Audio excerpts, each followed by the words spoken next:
Shalom et bienvenue sur Lumière du Monde Télévision, la télévision qui vous ouvre les portes de l'intimité avec le Seigneur. Et vous le savez, tous les jeudis, vous avez Méditons ensemble, Culture Actu, Bonne Santé, le Trick Box, le Saviez-vous et le Verset Boussole. Alors, sur ce plateau, pour Méditons ensemble, nous sommes avec le pasteur Irénée Thié, pasteur à l'église de la Maison de la Destinée. Shalom, pasteur. Shalom.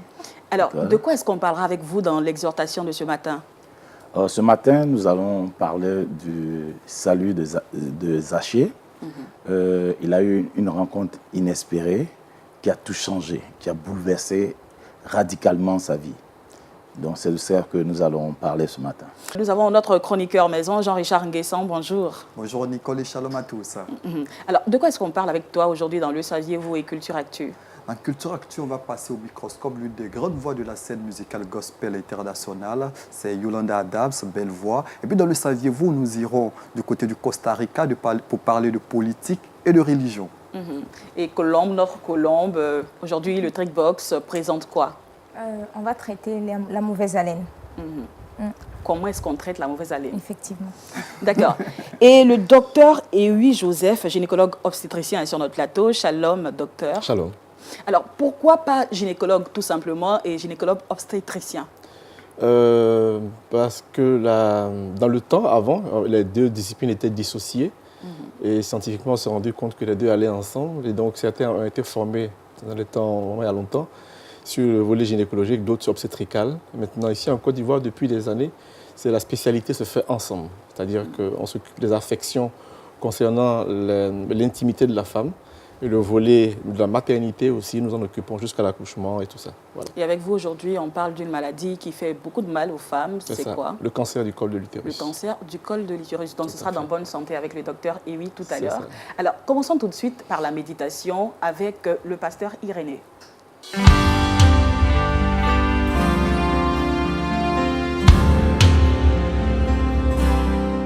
Une rencontre qui change tout, l'histoire de Zachée, c'est ce que nous aurons avec le pasteur Irénée Thié. Merci, Nicole.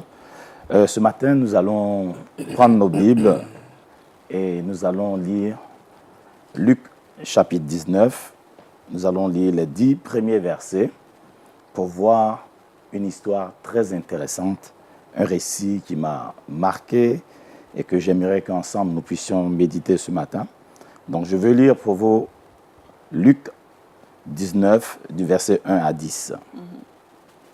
Jésus étant entré dans Jéricho, traversait la ville, et voici un homme riche appelé Zachée, chef des publicains, cherchait à voir qui était Jésus.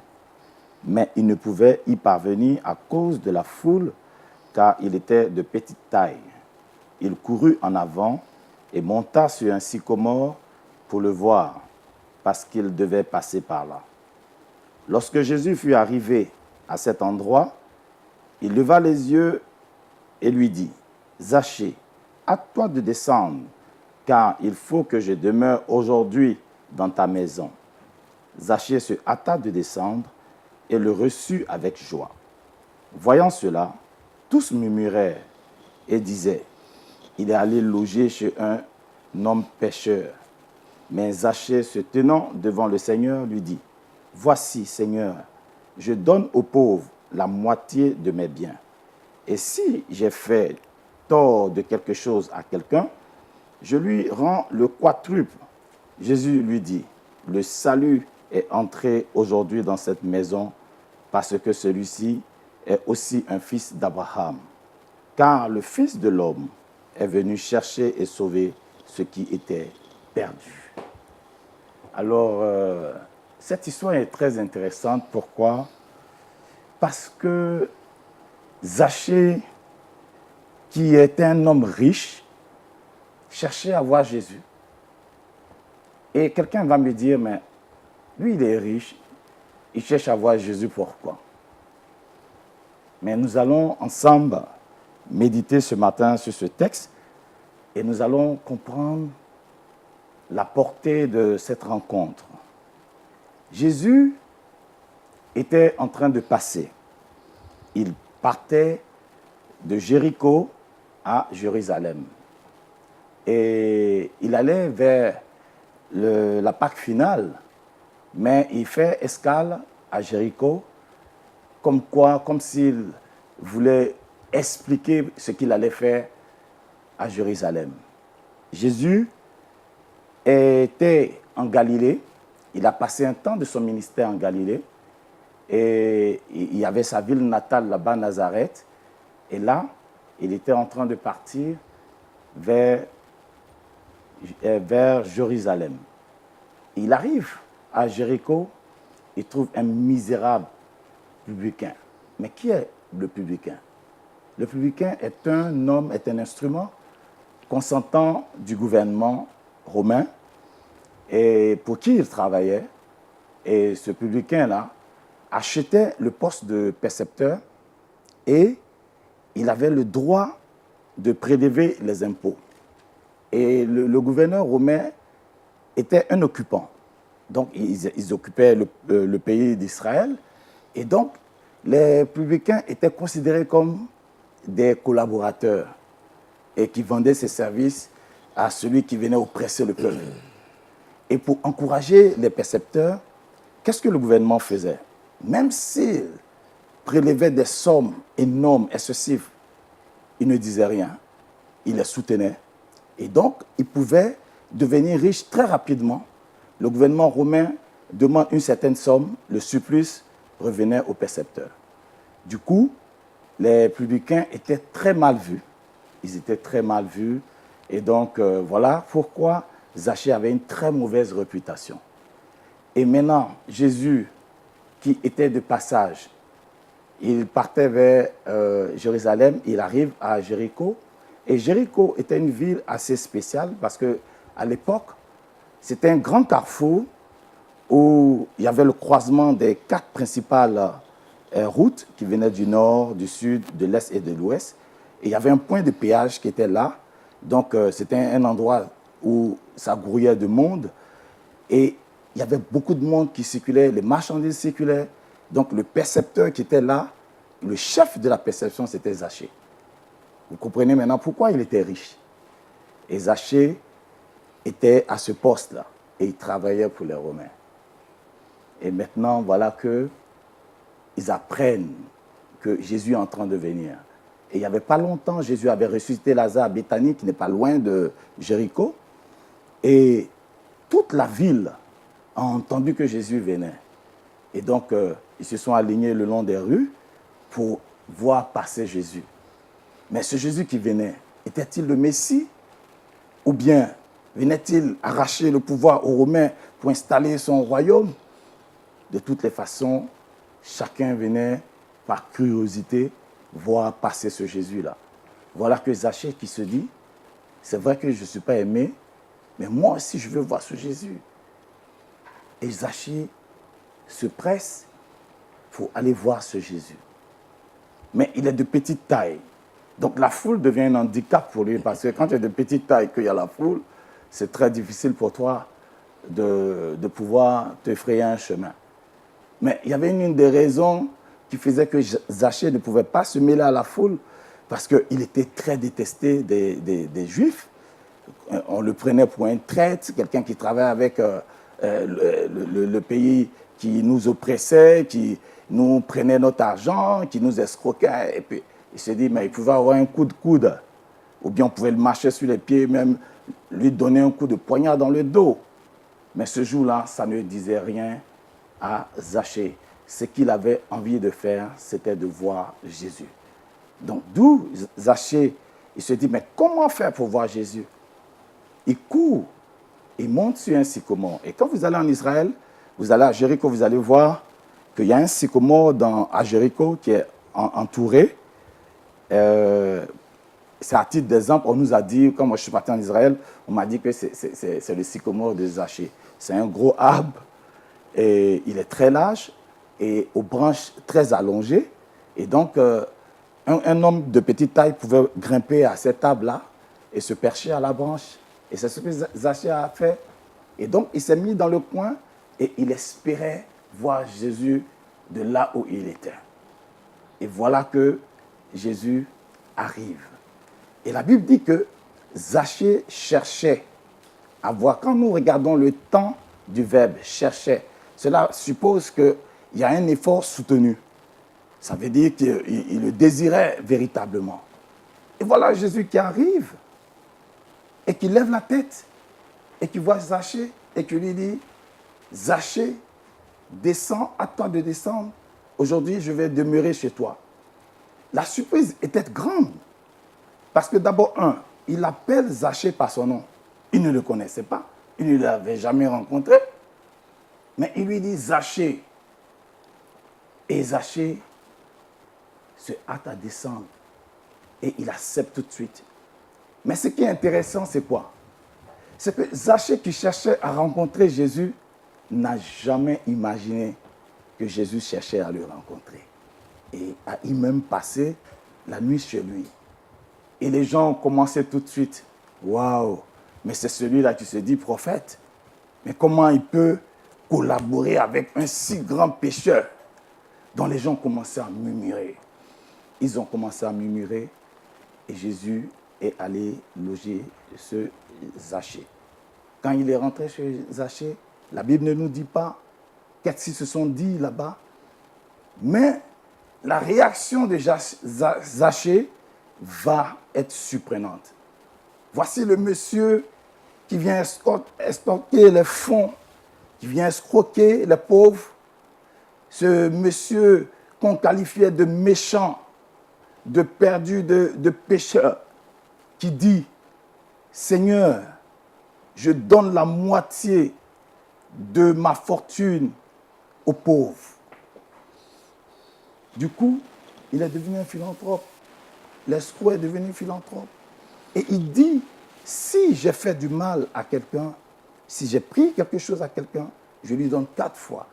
Même dans l'Ancien Testament, dans le livre des Nombres, on dit que quand tu fais une telle faute, tu restitues l'objet et tu donnes 1/5. Mais il donnait jusqu'à 4 fois. On voit à quel point le cœur de Zachée s'est tourné. Il dit, oui, Seigneur, tu peux rentrer chez moi. C'est vrai que je suis petit de taille. Peut-être que psychologiquement, je suis petit. Mais ton regard voit au-delà de mes fautes. Ton regard voit au-delà de mon infimité. Tu me grandis par ton regard. Et c'est ce qui est émouvant dans cette histoire. Jésus voit au-delà de ce que les hommes voient. Les hommes ont un regard accusateur. Mais lui, il n'est pas venu pour nous accuser. Il est venu pour nous sauver. Et il a montré, par cet acte d'amour, ce monsieur qui était rejeté, ce monsieur qui n'était pas considéré, il était riche, mais il ne pouvait pas s'associer aux autres. Pourquoi? Simplement parce que les gens le détestaient. Et dans le temps, les collecteurs d'impôts étaient considérés comme des porcs. Imaginez-vous à quel point ils étaient haïs et détestés. Mais Jésus n'avait pas peur de lui-même, sa réputation, parce que des gens pour qui il est venu pour mourir, s'il ne pouvait pas s'associer à eux, manger avec eux, alors à quoi ça sert de donner son sang pour des gens avec qui tu ne peux pas t'associer? Et Jésus a fait comprendre aux enfants d'Israël qu'il était venu justement pour ces cas-là. La Bible dit, il a dit, dans le cas de Matthieu, que ce sont les malades qui ont besoin de médecins et non les bien portants. Autrement dit, si lui qui a la capacité de pardonner les péchés, pourquoi ne pas aller rendre visite aux pécheurs pour que leur donne l'opportunité de pardonner leurs péchés? Voilà un peu ce que je voulais partager avec vous ce matin. Merci à vous, pasteur Irénée. On le voit ici, Jésus a les bras ouverts pour tout le monde, pécheurs, quel que soit votre état. Jésus vous ouvre les bras.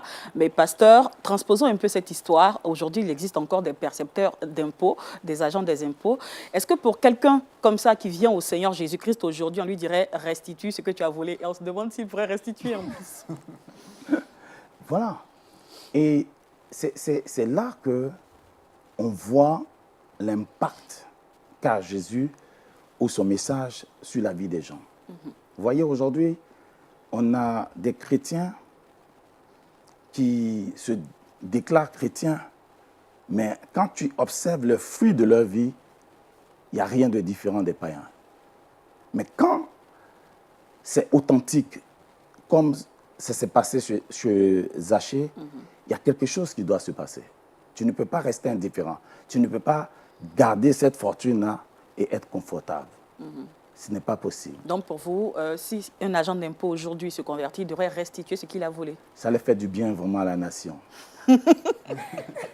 Jean-Richard, une question. Nicole, merci, pasteur, pour ce message. Je souhaiterais savoir s'il y a un danger pour le chrétien d'être riche. Et je vais aborder dans le même sens. Est-ce qu'il est plus facile pour un pauvre d'aller au paradis?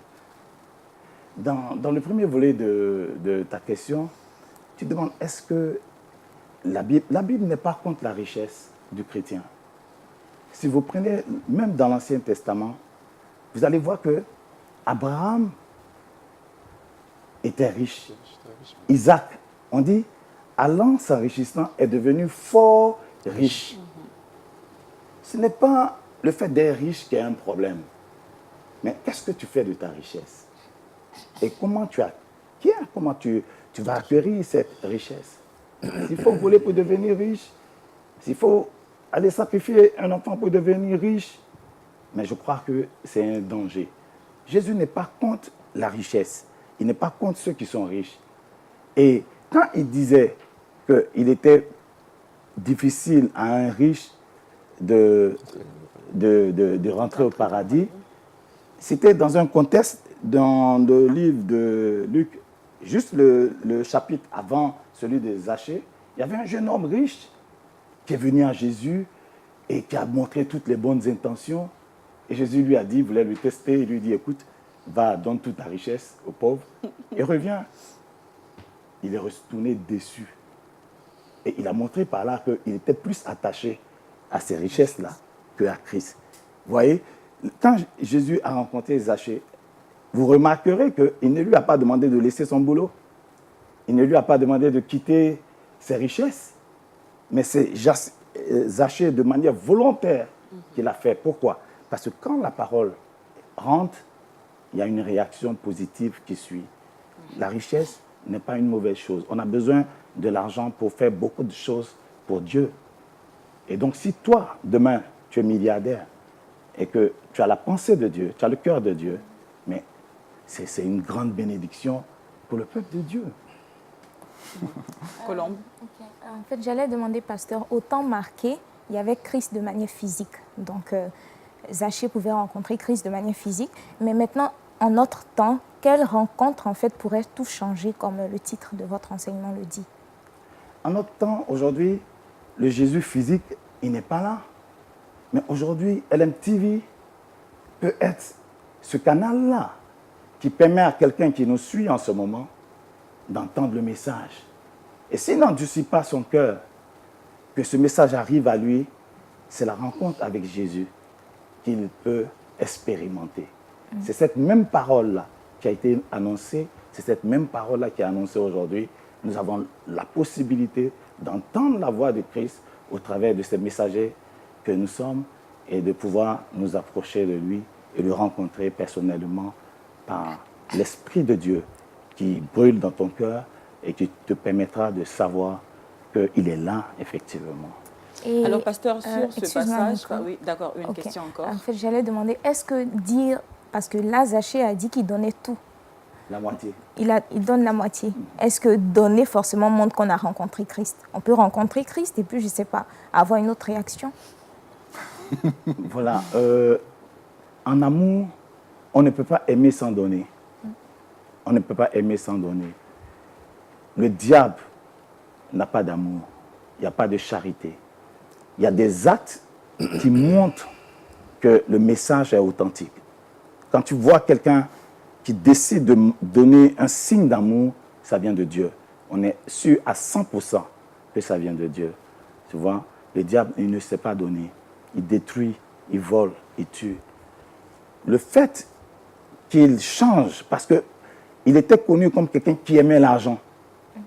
Et juste après le passage de Christ, on voit qu'il y a un revirement, il y a un changement d'attitude de cœur.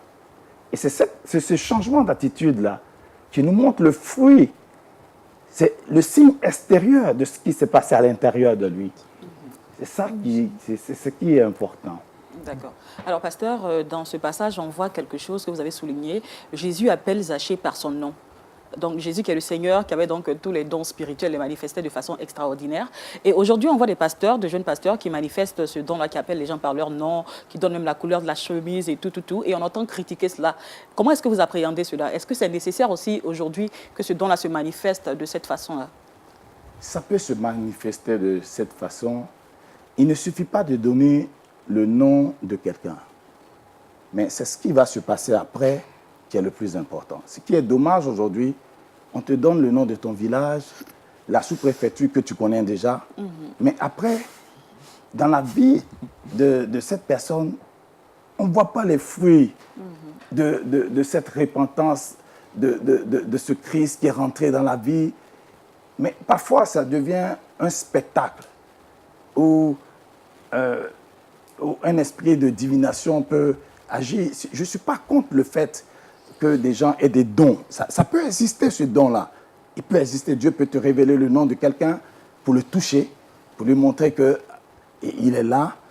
Mais après, c'est la suite. C'est dans la suite que nous devons voir qu'est-ce qui se passe après. Parce que si toi, tu me viens, à moins que tu me dis le nom de mon père, le nom de ma mère, moi-même mon nom, mais qu'après ça, il n'y a rien, je ne trouve pas ça utile parce que c'est déjà sur ma carte d'identité. Vous voyez? Mais si le message qui va suivre va m'amener à me repentir, à me rapprocher du Seigneur, je trouve ça vraiment utile. Pourquoi pas? Docteur, votre réaction par rapport à l'enseignement du docteur, enfin du pasteur? Pasteur, il y a une chose qui me revient, enfin une ou deux choses, c'est que Zachée a manifesté les fruits de la repentance. Sa réaction après le message de l'Évangile a montré une chose, c'est qu'il s'est détaché de ce qu'il aimait, c'est-à-dire l'argent plus que tout, pour aimer son Créateur. À partir de là, il a eu la force de se détacher physiquement de ses biens, d'en faire un don, d'en faire des dons. Il est prêt maintenant à donner, parce qu'il a trouvé le vrai trésor. La deuxième chose, c'est l'amour du Christ, qui est manifeste et qui ne fait exception De de personne. Merci à vous, docteur. Jean-Richard, on dirait une question encore? Ah oui, je souhaiterais poser une question. Aujourd'hui, cette envie de prospérité, de richesse, d'avoir énormément se fait sentir un peu partout. D'où on voit un peu partout l'évangile de la prospérité qui a pignon sur rue. Quel est votre regard sur cet évangile de la prospérité, puisque vous dites qu'il n'est pas mauvais pour le chrétien d'être riche? En fait, quand on parle d'évangile de la prospérité, il y a une connotation qui est déjà négative. Sinon, l'évangile même, c'est la plénitude en tout. Ça dit que c'est le bien-être dans tous les domaines de ta vie. Mais quand on parle de l'évangile de la prospérité, on a tantôt à faire allusion à l'argent, uniquement à l'argent. Mais la prospérité, c'est être prospère au niveau de la pensée, au niveau de la santé, être équilibré. Dieu n'est pas contre le fait que tu aies de l'argent. L'or et l'argent appartiennent à Dieu. Il n'est pas contre ça. Mais quand on veut faire de ça seulement une doctrine et que la vie des gens ne vous intéresse pas et qu'on ne parle pas de repentance, on ne voit pas l'impact de l'évangile dans la vie des enfants de Dieu et qu'on va parler de l'argent pendant tout le temps, ça devient autre chose. Sinon, Dieu n'est pas contre le fait que les gens prospèrent. Il veut que nous puissions prospérer même, comme l'état de notre âme prospère, à tous égards. Merci, pasteur. D'accord, merci, pasteur. Avant de finir sur cette rubrique, vous allez prier pour tout le monde, parce qu'il y a des personnes qui regardent LMTV, qui écoutent l'Évangile, mais qui n'ont pas encore rencontré le Seigneur. Pour eux, Jésus est une histoire vraiment fictive. Alors, priez pour que le Seigneur rencontre leur chemin. Allez, nous allons prier. Seigneur, nous voulons te dire merci. Tu partais à Jérusalem pour la Pâque finale, mais tu as fait acte à Jéricho parce que tu avais une rencontre avec Zachée. Mais aujourd'hui, tous ceux qui nous regardent à LMTV, tu as une rencontre spéciale aujourd'hui avec eux. Zachée a ouvert son cœur, sa demeure, pour que tu entres et que tu restes. Rentre dans la vie de quelqu'un qui a soif de toi, qui veut t'expérimenter, qui veut te voir agir dans sa vie, qui veut te rencontrer. Laisse-toi trouver ce matin par quelqu'un. Laisse-toi trouver par une âme qui avait soif de toi, comme tu l'as fait avec Zachée. Tu ne rejettes personne. Toi qui m'entends ce matin, ouvre ton cœur, car Jésus arrive à toi et dit à ton esprit que toi aussi tu es enfant de Dieu, tu es enfant de la promesse. Tu es longtemps resté là, mais ce matin, reçois-le et sois en paix avec toi. Sois en paix avec ta conscience. Accepte-le et décide d'obéir à sa parole. Suis l'Évangile et que le nom de l'Éternel soit pour toi un gage et que la vie de Jésus, la vie Zoé soit en toi. Amen. Et que la gloire de Dieu resplendisse sur ta vie et que tu sois un témoignage vivant de sa gloire. Dans le nom de Jésus, j'ai prié. Amen. Amen, amen, amen. Maintenant, ouvrons notre esprit à la culture dans Culture Actu.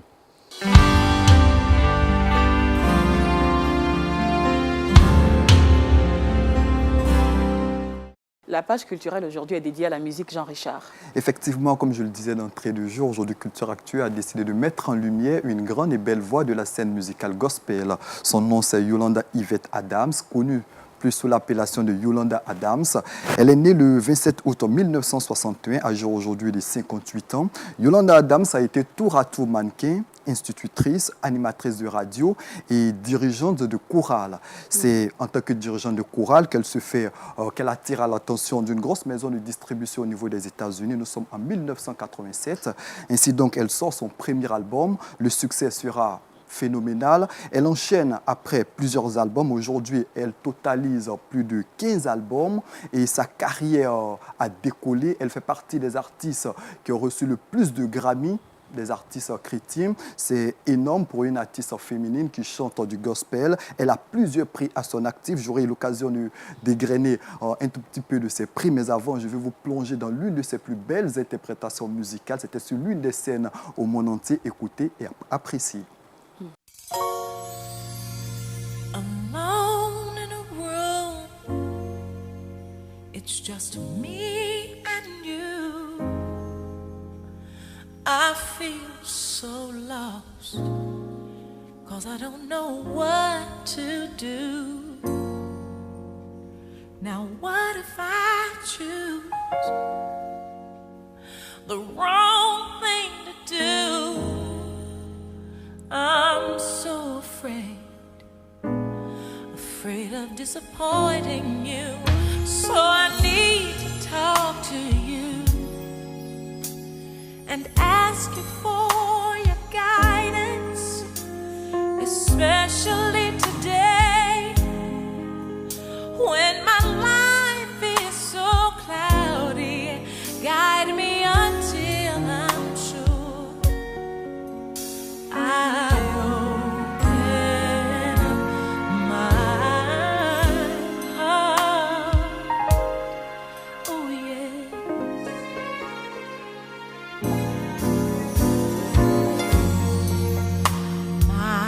hopes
cas ces envolées lyriques, on voit que c'est une personne qui a une puissance dans la voix. C'est vraiment quelqu'un d'extraordinaire du point de vue de la louange, de l'adoration. Effectivement, Nicole, ces chansons transpirent, ces chansons respirent le Seigneur. Si vous avez la tristesse à fleur de peau, si vous êtes un peu dans le désespoir, je vous invite à écouter les différentes chansons de Yolanda Adams.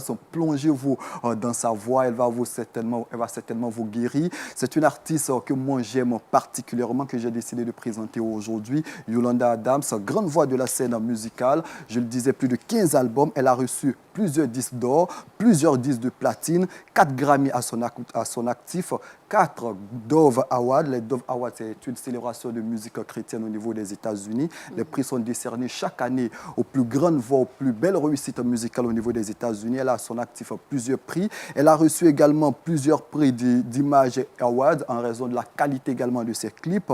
Elle totalise plus de 6 millions d'albums vendus depuis la sortie de son premier album en 1987, c'est-à-dire elle s'impose sur la scène musicale gospel et elle continue de sillonner le monde pour proclamer le nom de Jésus-Christ. Et on espère qu'elle va continuer, que le Seigneur va continuer de l'utiliser pour la proclamation, pour la bénédiction de bon nombre de personnes qui sont en souffrance, qui ont besoin de sa présence dans leur vie. Alors, pasteur, est-ce que vous, personnellement, en tant que pasteur, vous prenez du temps dans la musique, enfin, dans la louange, l'adoration avec les CD de chantres comme Yolanda Adams? Oui, elle est très bien et ça fait du bien d'écouter ces genres de musique gospel. Ça te ressource, ça te permet d'entendre chanter la parole de Dieu. Et ça va plus loin parfois que la lecture parce que ça touche aux émotions. Et donc, je pense que c'est bien en tant qu'enfant de Dieu d'écouter. Et docteur, en tant que thérapeute, est-ce qu'il vous arrive quelquefois d'utiliser la musique? Non, pas dans la thérapie. Je sais que la parole de Dieu nous enjoint à être toujours joyeux. Et ça, scientifiquement, c'est prouvé que ça maintient en bonne santé. Mais le gospel, j'adore. Ok, merci Jean-Richard. On retient quoi aujourd'hui?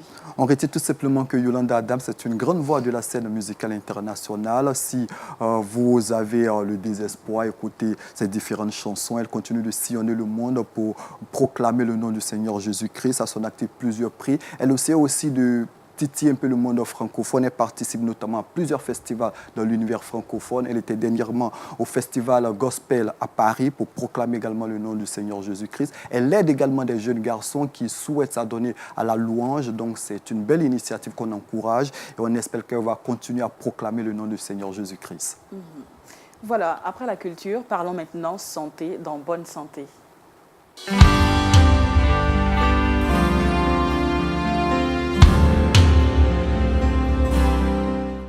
Le cancer du col de l'utérus, c'est une maladie qui touche aujourd'hui beaucoup de femmes et qui va jusqu'à emporter des femmes dans la tombe.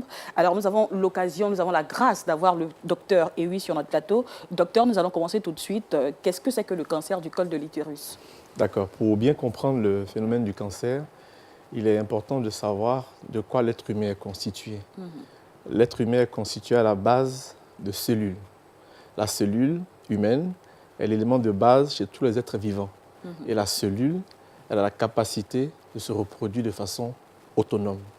Ça, c'est la définition de la cellule, parce que le cancer partira de là. Donc, comprenons bien que nous sommes faits de cellules. L'être humain est fait d'à peu près 100 000 milliards de cellules.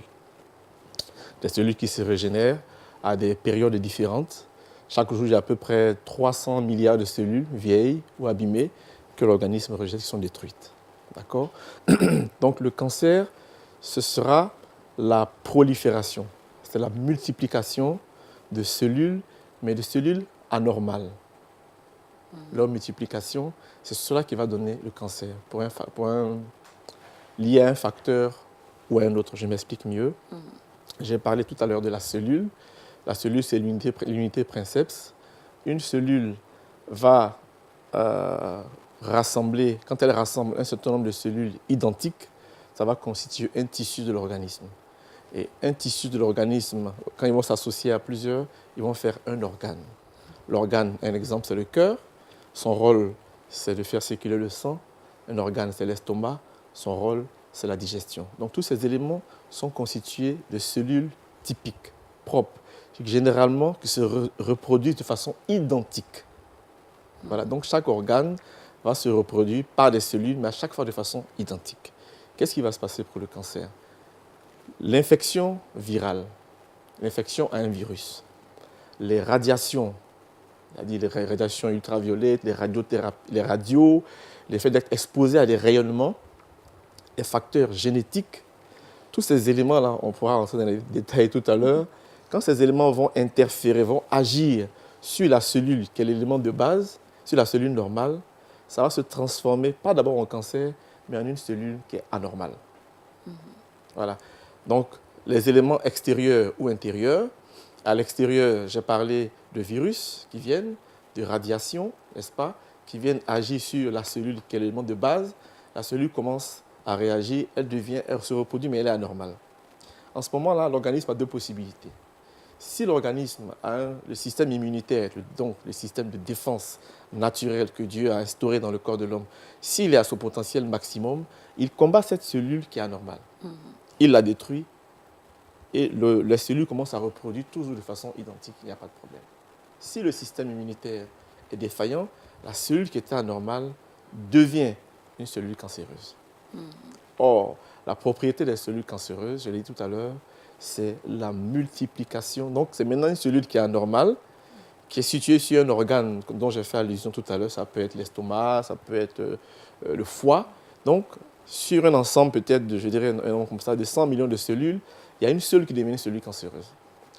Si cet organe-là a l'habitude, pour propriété, de recréer des cellules tous les 120 jours ou tous les 30 jours, maintenant, tous les 15 jours, cette cellule anormale se multiplie, mais à une vitesse incroyable.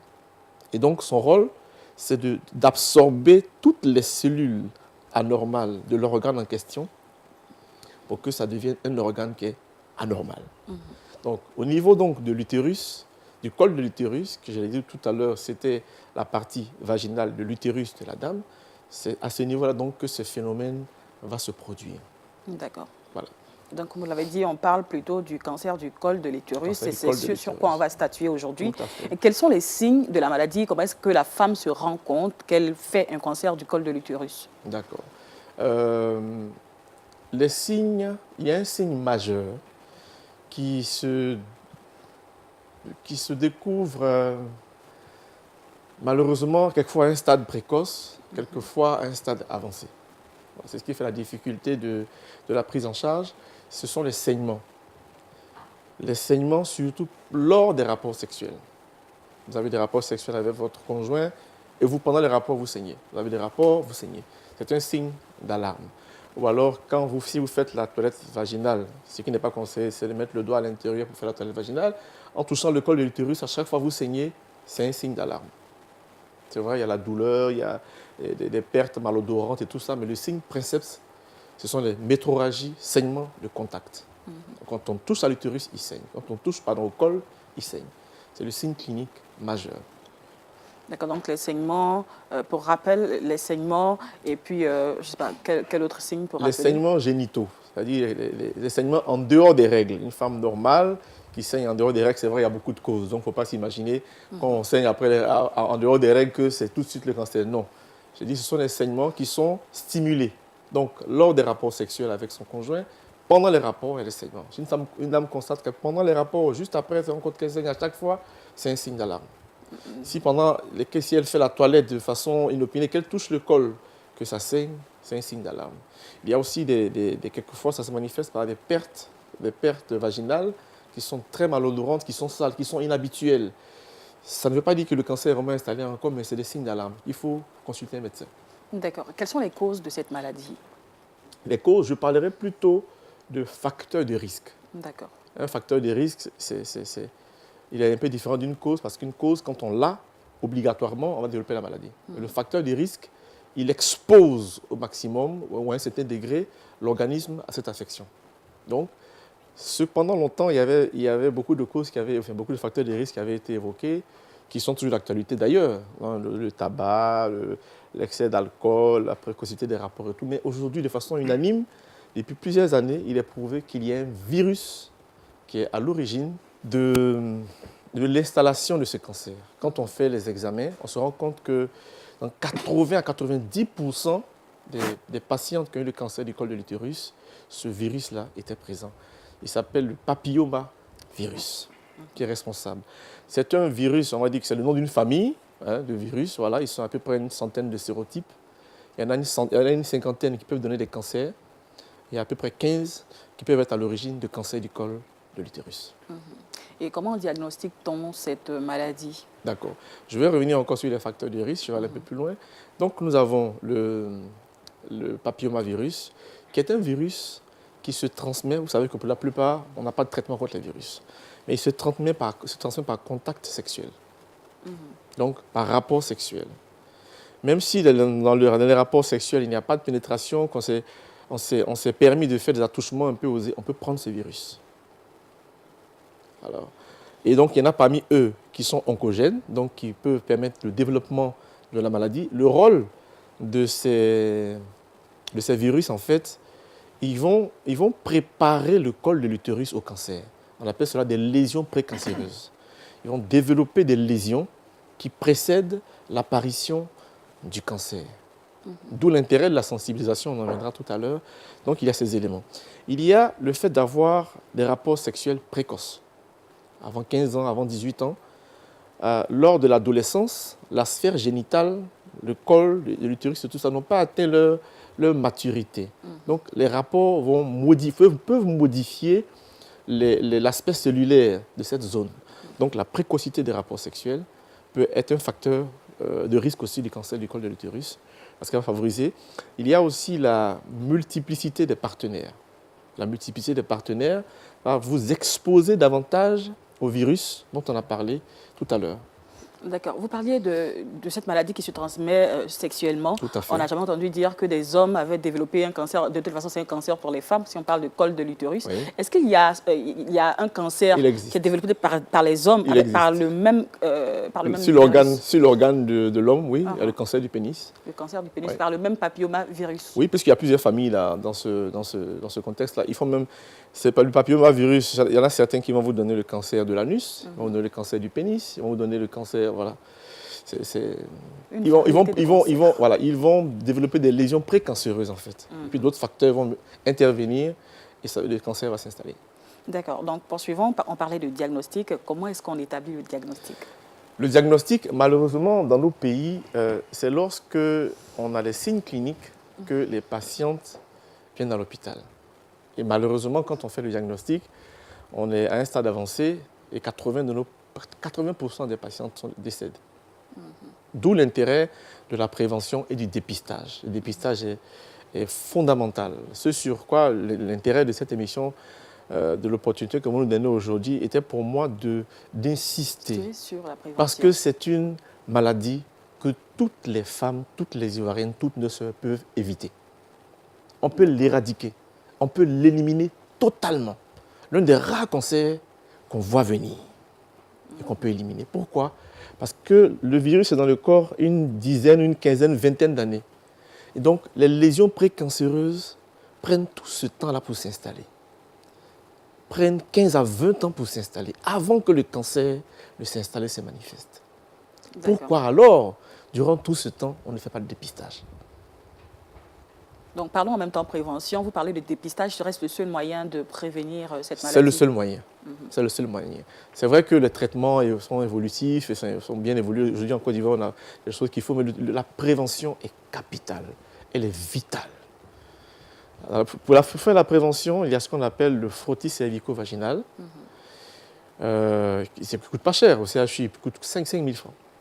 En plus de cela, à cause des moyens limités de nos pays, le gouvernement, avec je crois, l'OMS, ont favorisé une méthode qui est encore plus simple, qui permet de voir s'il y a une anomalie chez la femme avant même qu'elle fasse le frottis.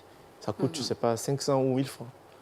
Toutes les formations, la plupart des formations, ça s'appelle l'inspection visuelle à l'acide acétique et puis l'inspection visuelle au Lugol. Les sages-femmes le font. Les sages-femmes le font. Et tout de suite, elles vous mettent un produit sur le col. La réaction nous dit s'il y a une anomalie ou pas. S'il y a une anomalie, on dit, madame, allez faire votre frottis. Et avec le frottis, on peut savoir ce qui se passe. Ça permet de savoir s'il y a des cellules cancéreuses ou pas. Donc, c'est le frottis. C'est vrai, il y a d'autres éléments comme la colposcopie, ça va en dire. Mais ce qui est à portée de main, c'est l'inspection visuelle au Lugol, à l'acide acétique. Dans pratiquement toutes les formations sanitaires, c'est disponible. Et le frottis, dans les CHU, c'est pas cher. Y a-t-il un âge à partir duquel on peut commencer cette prévention en parlant des tests, des différents Très bien. tests qu'il faut faire? C'est une très bonne question. J'ai dit tout à l'heure que le facteur de risque principal ou majeur, c'était le papillomavirus, qui se transmet par rapport sexuel ou par contact sexuel. Donc, après les premiers rapports déjà, puisque c'est un virus qui évolue à bas bruit, ce virus ne donne pas de signe vraiment en tant que tel. Vous ne savez pas que vous êtes malade. Donc, après les premiers rapports sexuels, toute femme est amenée, en tout cas après la majorité, maintenant comme c'est un peu plus précoce, après le premier rapport sexuel, il faut faire un premier frottis cervico-vaginal. S'il est négatif, il faut le faire encore 1 an après.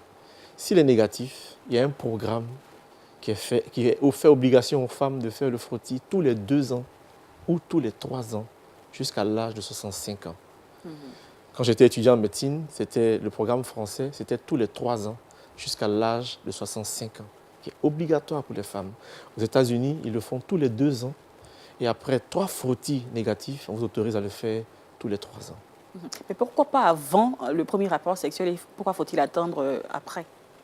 Parce que le virus se transmet essentiellement par contact sexuel. La preuve, depuis quelques années, a été développé en Europe un vaccin qui est disponible ici pour les filles vierges. C'est vrai qu'il ne couvre pas tous les sérotypes du papillomavirus, mais il en couvre la plupart. Sur les 15 virus oncogènes liés au cancer du col de l'utérus, il y a un vaccin qui protège contre 2, il y en a qui protègent contre 4, il y en a qui protègent contre 9. Voilà. Et ce vaccin, on le fait à partir de quel âge? En Europe, on va dire entre 11 ans et 14 ans. Quand la fille est vierge, c'est l'idéal. Et si elle n'est plus vierge, c'est plus la peine de faire le C'est plus la vaccin. peine. D'accord, Jean-Richard, une question? Oui, moi je souhaiterais savoir qu'est-ce qui expliquerait la prolifération de cette maladie, La prolifération de Oui. cette maladie. du cancer du col de l'utérus, mais du cancer même en général. Ah, très bien. Alors, le cancer en général, c'est multifactoriel. Voilà. Donc, chaque type de cancer a soit sa cause ou ses causes, ou à soit ses facteurs de risque. Il y a des facteurs de risque qui sont communs à tous les cancers, notamment le tabac. Le tabagisme, il est commun à un certain nombre de cancers. D'accord? Et le cancer du col de l'utérus est lié, je pense, je remercie le Seigneur parce que, comme je l'ai dit, avant en Côte d'Ivoire, il était le numéro 1 chez la femme. Aujourd'hui, grâce à la sensibilisation, au dépistage, le fait d'avoir mis cela à la disposition de la population et tout cela, nous pensons que c'est cette lutte-là qui a permis de réduire un tant soit peu, bien que les chiffres soient encore importants, de réduire un tant soit peu le nombre de cancers du col de l'utérus. Sinon, c'est l'accès, c'est d'abord l'information. L'information et la négligence, et ça je tire un peu à boulet rouge sur certaines de nos sœurs dans les églises, il m'arrive de faire des conférences, et puis après quand je demande aux sœurs 2 mois, 3 mois, 6 mois après, elles le font dire, ah mais ça j'ai oublié, je vais faire. Donc il y a la négligence, mais je vous assure, ce n'est pas du tout aisé de voir une connaissance, même pas une connaissance, de voir quelqu'un que vous trouvez normal, vous faites un diagnostic de cancer sur cette personne, et vous suivez la personne, vous voyez la personne partir à petit feu. Donc ça nous détruit en tant que médecin. Alors, Ça nous détruit. il y a des fois un problème, c'est que les gens se disent, mais pourquoi faire un test et si on découvre la maladie, est-ce qu'on pourra me soigner? Est-ce qu'en faisant le test, je veux dire, on trouve que lorsqu'on connaît la maladie, lorsqu'on sait qu'on est atteint de la maladie, on meurt plus vite. Alors, on se demande, est-ce qu'on peut traiter cette maladie-là? Vous voyez, c'est vrai qu'on a des appréhensions qui peuvent être légitimes. Mais dans le cas du cancer, dans le cas du cancer particulièrement, plus tôt on découvre un cancer, mieux il est pris en charge. Or, malheureusement, le fait d'avoir de telles appréhensions nous emmène à ne pas faire de check-up. Et lorsqu'on découvre la maladie, nous avons des moyens très limités de pouvoir faire la prise en charge. Surtout que dans ce cancer, nous avons une vingtaine d'années, une dizaine et une vingtaine d'années pour le voir venir. Et dès qu'il y a une lésion précancéreuse qui est là, on peut la traiter. Il y a des dames chez qui n'avaient pas encore d'enfants, on a vu des lésions précancéreuses. et ça a été traité. Ils ont pu enfanter après. Parce que pour la plupart du temps, quand on découvre, c'est trop tard. Que vous avez des enfants ou pas, on commence par vous enlever l'utérus. Selon le stade de votre maladie, on vous enlève l'utérus pour vous sauver parce que c'est le siège de la tumeur. Donc, pour soigner, il faut totalement arracher, sinon Ça dépend enlever du stade, totalement. voilà. Ça dépend du stade. Ça dépend Alors, du qu'est-ce stade. qu'on peut faire d'autre pour une personne qui est cancéreuse, qui a le cancer du col de l'utérus, Comme traitement, comme traitement? nous avons la chirurgie. Donc, on peut soit, il y a ce qu'on appelle la conisation, c'est un peu plus spécifique. On enlève juste une petite zone du col. Il y a le traitement au laser aussi. Et il y a l'utérus qu'on enlève, d'accord? Et quelquefois, on est obligé d'enlever les ovaires et tout cela. Et lorsqu'on si on vous enlève les ovaires à 30 ans, vous êtes ménopausé en même temps. Voilà. Le traitement complémentaire qui vient parce qu'il n'est pas seul généralement. On associe la radiothérapie. C'est le fait de bombarder des rayonnements qui détruisent le reste des cellules cancéreuses dans la zone du cancer. On ne l'avait pas en Côte d'Ivoire par la grâce depuis la fin de l'année dernière. Il est maintenant disponible au CHU de Cocody, le centre de radiothérapie. Il y a aussi la chimiothérapie. Quelquefois, quand c'est tardif, on ne peut pas enlever votre utérus. On ne peut même pas faire de radiothérapie. On fait juste de la chimiothérapie pour vous accompagner au cimetière. C'est triste, hein? J'en parle, j'ai mal au cœur parce que je ne veux pas comprendre la négligence que les femmes ont de ne pas aller faire un frottis de dépistage. C'est surtout la peur et puis les gens n'ont pas l'information aussi. Voilà, c'est l'information. Je me rends compte qu'il y a des personnes qui n'ont pas l'information. Il y a des personnes qui ont l'information et qui n'y vont pas. Et nous, malheureusement, qui côtoyons ces dames, qui lorsqu'elles ont ces affections, c'est difficile pour nous. C'est difficile de nous rendre compte qu'on est limité par le traitement. Colombe. Je voulais demander en fait, quel est l'âge minimum des personnes, des dames généralement qui sont atteintes? C'est une très bonne question. Dans la pratique, dans la trentaine, de plus en plus. Avant, l'âge était un peu plus avancé. Et vous voyez, avec la modernisation de nos vies, on s'expose à des choses dont on ne maîtrise pas les effets. Et donc, l'âge est en train de baisser au fur et à mesure. Voilà. Docteur, vos derniers conseils pour toutes les femmes qui regardent cette émission, qu'est-ce qu'on doit leur donner comme conseil? Quelle prévention, en fait, contre le cancer du col de l'utérus? Voilà, merci. Je vous remercie encore. J'insiste. C'est l'une des raisons pour laquelle je suis venu à cette émission. Faites tous vos dépistages. Il y a les moyens les plus courants, les plus usuels dans les centres de santé. Si vous y allez, aujourd'hui, toutes les sages-femmes pratiquement sont formées à cela. Il y a du matériel qu'il faut, ça ne coûte pas cher. Il y a aussi le frottis même cervico-vaginal qu'il faut faire. Toute femme doit savoir que chaque année, chaque 2 ans ou chaque 3 ans, elle est obligée d'aller se faire dépister. En ce moment-là, elle va éviter le cancer du col de l'utérus, obligatoirement. Elle va l'éviter. C'est le conseil que j'ai pour toutes les femmes. Voilà, donc si vous ne saviez pas, maintenant vous avez l'information, il est possible de prévenir cette maladie et de l'éviter de façon totale. Nous partons maintenant pour le Trick Box.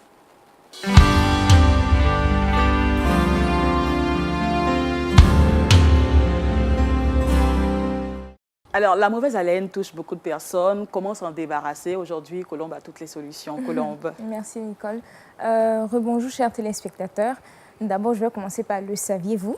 Est-ce que vous savez que pendant la nuit, la production de la salive diminue? Ok, c'est la raison pour laquelle, en fait, lorsqu'on se réveille le matin, on a tous une mauvaise haleine. Donc, du coup, ce n'est pas dramatique, c'est parce que pendant la nuit, notre corps ne produit pas assez de salive. Donc, pendant la journée, c'est impératif de pouvoir garder notre bouche mouillée. Donc, c'est la raison pour laquelle nous avons aussi la salive qui fait son travail. Alors, pour éviter la mauvaise haleine, il faut d'abord, comme première astuce que je vais proposer, c'est d'utiliser des huiles essentielles. Vous pouvez utiliser ce que vous voulez, mais ce que je préconise, c'est de l'huile bio. Mais ici, je vais vous parler de l'huile de sésame, l'huile de sésame qui calme les inflammations. Donc, on ne va pas seulement parler de mauvaise haleine, mais aussi les dents sont très importantes. Lorsque nous avons une carie dentaire, ça peut provoquer une mauvaise haleine. Lorsque nos gencives sont enflammées, ça peut provoquer une mauvaise haleine. Donc, il faut se faire un bain de bouche avec l'huile essentielle. Donc, l'huile de votre choix, mais il faut que ce soit bio pour ne pas encore se créer d'autres maladies. Docteur, est-ce qu'il y a le cancer de gencive? Rassurez-moi. Parce que là, ça fait peur. De la bouche, en tout cas. De la bouche? Donc, ben voilà, c'est risqué. Donc, on fait le bain. On va faire le bain parce que ça régule aussi le taux de cholestérol. Donc, ça aide en même temps notre corps aussi et tout. Donc, comme seconde astuce que je vais proposer, c'est de faire un bain avec du sel. Donc, avec de l'eau tiède, on peut prendre une cuillère à café de sel qu'on met dans cette eau-là et on rince la bouche pendant 15 minutes. Il faut vraiment laisser, parce que l'eau est tiède en fait. Voilà. Donc, ça fait bien le travail en profondeur et puis on verse. Donc, on peut faire ça 2 fois par semaine ou 3 fois par semaine, ça dépend de nous. Donc, voilà, ce sont les 2 astuces que j'ai trouvées pour vous aujourd'hui. D'accord. Donc, rappelle-nous un peu les différentes astuces. Ok, la première astuce, c'est d'utiliser l'huile essentielle. Et j'ai parlé de l'huile de sésame, mais ça peut être une autre huile biologique. Et la seconde astuce, c'est de se faire un bain de bouche avec de l'eau salée. Voilà, donc essayez toutes ces astuces-là. Vous savez, les astuces de Miss Colombe marchent et elle aime bien se faire appeler Miss Solution. Partons maintenant pour... Oui, allez-y, docteur. Ça s'utilise l'huile de sésame dans la pratique. On dilue, on ne dilue pas. Sur un coton, dans quoi est-ce qu'on met? Voilà. Ok, d'accord. Excusez-moi, c'est vrai que je n'ai pas donné les détails. Donc, on prend l'huile de sésame, on prend un verre d'abord, Okay. Ça peut être une tasse. On prend 3 cuillères à café. Ok. Et on fait un bain aussi. Ah, voilà. d'accord. Donc, on a tout le temps. On laisse vraiment reposer, on a tout le temps, on n'avale pas. Et D'accord. après, on verse. On Merci. peut rincer la bouche avec de l'eau tiède après ça. D'accord. Alors, avant de terminer, Colombe, on veut notre verset boussole, notre verset pour la journée. Ok. Il est issu du livre de Luc, chapitre 19, verset 6, qui dit « Zachée se dépêcha de descendre et reçut Jésus avec joie. » Donc, Zachée reçut Jésus avec joie. Alors, si tu as déjà entendu parler du Seigneur Jésus sur LMTV, sache que Jésus est capable encore d'entrer dans ta vie. Il veut simplement que tu lui ouvres le cœur, que tu lui ouvres ton cœur. Il veut entrer, ouvre-lui la porte, il entrera et soupe avec lui avec joie. Alors, restez sur Lumière du Monde Télévision, les programmes se poursuivent. À bientôt.